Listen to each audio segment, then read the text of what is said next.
see, go we'll go over to the NFL where the Vikings 23, Lions 34. The Vikings clearly did not listen to the Three Guys Talking Ball podcast, the Eric Kendricks edition, because we said they have to get pressure on Jared Goff. They have to find ways to run the ball, not turn the ball over. And they did none of that. If they would have listened to us, they would have probably won the game, but you can't please everybody. So just in front of a raucous crowd, it was a standing room only game at Ford Field. The Lions, we talked about it earlier in the year too. They are going to spoil some. They're going to knock some teams down a seed. They're going to ruin a team's playoff hopes.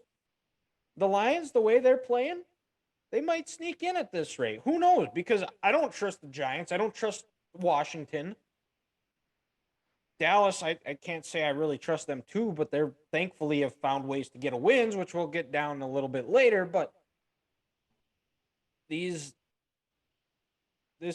everything that we've said about the Vikings of their flaws, they were exposed on Sunday. Yeah, they look like shit. Their defense, they now have the worst statistical defense in the league. They are worse than the Lions. So, kudos to the Vikings for being that bad.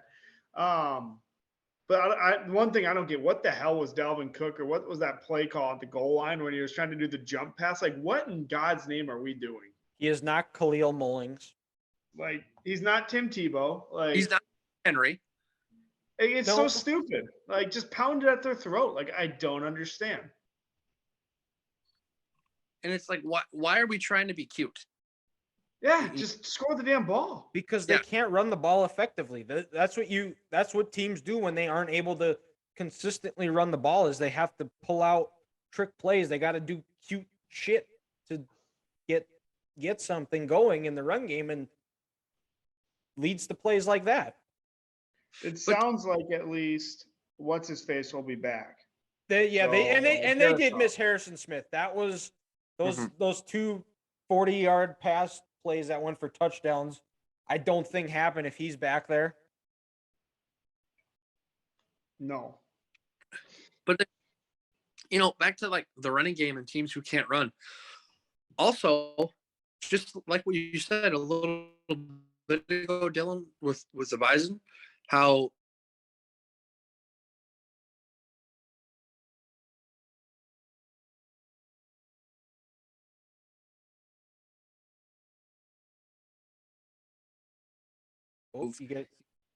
you're going and starting to move forward where you can move bodies. Then when you don't have that consistency or that rhythm down, then you can't get your running game going. It's something that it's driven me crazy all year from across the league. Teams just put their arms up in the air and they say, "To hell with this. We're done. I'm giving up." Kind of like when they're talking to that they're trying to meet someone at the bar. It's like, "Oh, hey, I'm yada yada yada. Oh, don't talk to me. Oh, we're done for the night. It's over." You got to just keep pushing and keep trying. And eventually these guys are professionals. They'll be able to get in a groove and they'll start moving bodies. Because then if you keep passing and passing, you're not wearing these teams down, you're going to let Aiden Hutchinson in this Lions front get after your quarterback and get in Kirk's face all game. So that's the one thing I don't understand. It's like you have to give these offensive linemen a chance and some consistency to move forward, and good things will happen. Like, look at the 49ers. They don't give up on the run, and eventually they break teams' will to live in the second half. Exactly. Well, and you go back to the Super Bowl last year between the Rams and Bengals.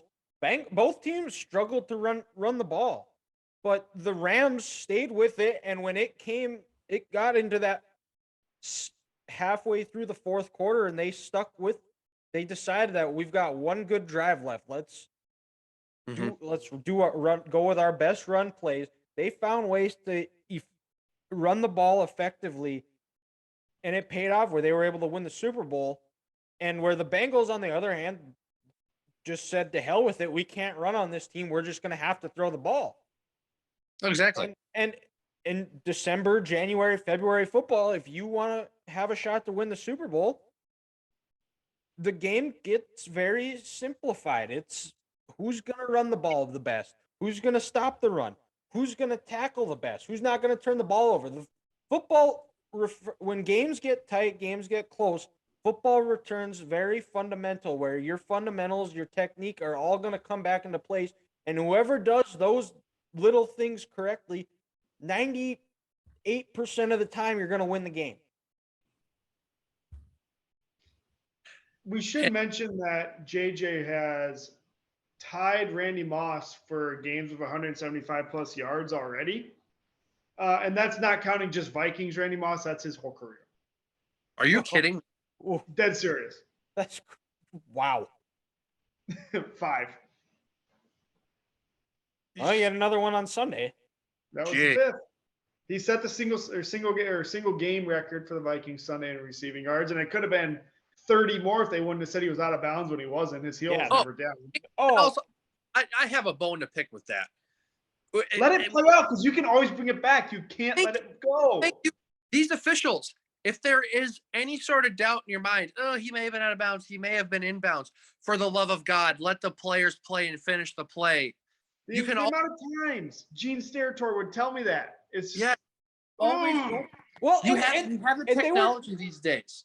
and Go they were back doing and look really at- good with it too for a while. Well, Yeah. and I think probably right after Gene was done, that was when it started going to shit again. I mean, the Dallas guy was out of bounds. Let's not kid ourselves here. Like 3 weeks ago versus the Vikings, but JJ wasn't. What the I'm ref kidding. He called. was definitely in bounds. So I'm just. But exactly, it's like, for the love of God, you have the technology. As Dylan is playing the world's smallest violin, reminding Ethan of that 37-point victory. It's Sunday okay. before They were so Thanksgiving. bad. They deserve to lose that game. But it's like Jesus Christ, let these guys play. Stop making the games about you, Mr. Official. If there's a shadow of your doubt where, yeah, he may have been in bounds, he may have been out of bounds, let him play. Let him finish the goddamn play. It's just ridiculous. Well, like, I'm not going to say they win if he scores a touchdown on that play, but they have 60, at minimum, 60 more seconds to go in that game off that one play. And it would have gotten me points in fantasy too. More of Yeah, them. I would have won Well, by and more. that's the worst part right there. What, that the we're fact making it about ourselves and we're not getting fantasy points? Absolutely. I mean, I won anyway, so I'm not too mad. But yes, it would have been nice. I also won, so it is what it is. But it's nice to It win would by have been more. nice. You never. It could come down to seeding, and you know it might Exactly. come down to We have 6 points. 5 people in our league. We have 5 people tied for second at 8 and 6 right now. So like Ooh. in total points. Yeah, is the points tiebreaker. matter, baby. So like it freaking matters. Yeah, points matter, baby. For sure. But we also need to give a round of applause for Dan Campbell, because there's something about this Detroit team that feels different, where they've really fully encapsulated the identity of that city, of the blue collar, the linemen working on down at GM, of rough and tough. We're not going to give up. We're going to bite your kneecap off. And you know, they've had a lot of losses. They've had a lot of bumps in the road, which I'm sure Detroit also has a lot of potholes on their roads as well, which is also fitting for the city. But there's slowly that message is creeping through, and you can feel that this team feels different. And the other part of it is too is we have just such an instant gratification culture, where it's like people expect results right away. But when a team like the Lions, who have been abysmal for the last 30 years, that just doesn't happen in a season. That takes multiple. And right now they're 5 and 7, 6 and 7, 6 and 7. 6 and Yep. 7. And who And knows? they're like 5 and 1 in their last 6 games, I want to say. Yep. And Or so lost to the whatever they Bills. were, Yep. the year before was 2 or 3 wins. Well, their first win wasn't until the first week in December. Yeah, exactly. And though, you know, just a gradual build. Try to get better every year. And I hope maybe with Spielman at the helm, and you kind of have a guy that was part of a winning of the brief success the Lions have had in this in the early 90s that they continue this. They stick with Dan Campbell. They stick with, I hate saying it, but trusting the process. That this is, the Big Sixes whatever guy. they end, and the way the Packers are playing, the Bears are the Bears, the Vikings are the Vikings. They could be a perennial contender with the rest of the NFC North. They aren't the doormat that they used to be. Well, it's like Grant, we just talked about it. Like they need to keep building around Goff. Like he's actually really damn good in that offense. Yes. The Really play good. action, like we when we talked about it with the preview, is don't let it get into a play action game. Hit him, get pressure on him early. Vikings don't do that. Goff is, and they have plenty of picks too, because we know the Rams aren't anything special either. Guys, do you realize that we are a potential Bears nonsense bullshit win in week 17 or 16 in this league? From, let's say, the Bears go from the 2 to the 3, and then the return, that means the Rams are at the 2, which becomes a Lions pick. We're only potentially 4 months away, guys, from, listen to this, a Will Anderson Jr. and Aiden Hutchinson bookend combination in Detroit. Let's not do that. Is anyone ready for that? Hope is gonna die. And Ethan, that's what we just said. You build around Goff. He's playing great. Amon-Ra St. Brown is looking like a dude out there. Yeah. And they haven't even gotten Jameson Williams going. He had 10 snaps and scored a fucking touchdown yesterday? Yeah. Yeah, one catch for 40 yards, and he said, "House call, baby." Ridiculous. And of course, it's versus the Vikings who traded that spot. Because I mean, why wouldn't it be? It was a low key revenge game for Jameson Williams. I was this close to starting him in fantasy too, and then I saw that play, and I'm like, of course, because why wouldn't he do that? Like, That's 10 points right there. One of my buddies at work and coworkers in his keeper league this year took Jameson in like the 15th or 16th pick, knowing that, hey, he might come back and play. And he needed a win on Sunday to get into the playoffs. And I told him on Saturday, I said, dude, I don't care if Jameson hasn't played. Against this secondary, you have to start him. You have to. And he goes, I can't do it. He hasn't played. Well, touchdown in the middle of the first quarter, and I was just like, I told you so. I told you so. I had him in runners on my bench. So, I mean, I still won, so it doesn't matter. But yeah, it does, I guess, in the point like we talked about. But yes. But yeah, you're right, guys. You build around Goff, and then if you can build that defense with your 2 first round, or no, do they have 2 first rounds this year, or do they trade one to the Vikings for Jameson? They traded one to the. I don't think we got a. Or was that last year? I think they traded down. I think they swapped in like first and a Or it was something. 2 they'll have 2 first round picks this year. Yeah, so they listen, guys, listen to this. We are 4 months away, 5 months away from a Detroit Lions team either selecting Will Anderson Jr., Jalen Carter, or Nolan Smith. Yeah, that's not fair. No one's ready for that. We need to get Darisaw a new brain so he doesn't get hurt. Oh, or and Dylan, you're right. But you watching that hard knocks this year, the word grit is all around the Lions facility. And it took them about 20 months of the Dan Campbell regime to buy into this, but man, they bought in, and they just don't give up, and they're kind of a team you root for. Yeah.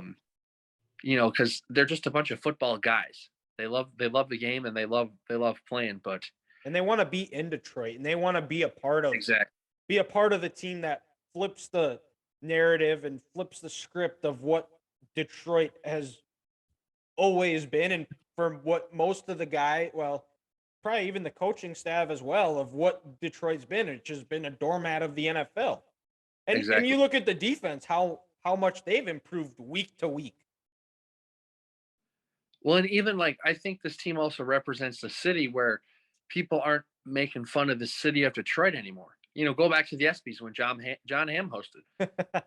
After the Giants swept Detroit, he goes, "Hey guys, I've been to Detroit, and frankly, someone needed to sweep that place out." It's about time somebody swept that city. Swept that city. So, they're only not trying to change the narrative on their football team, but I feel like they're trying to change their narrative for the whole city.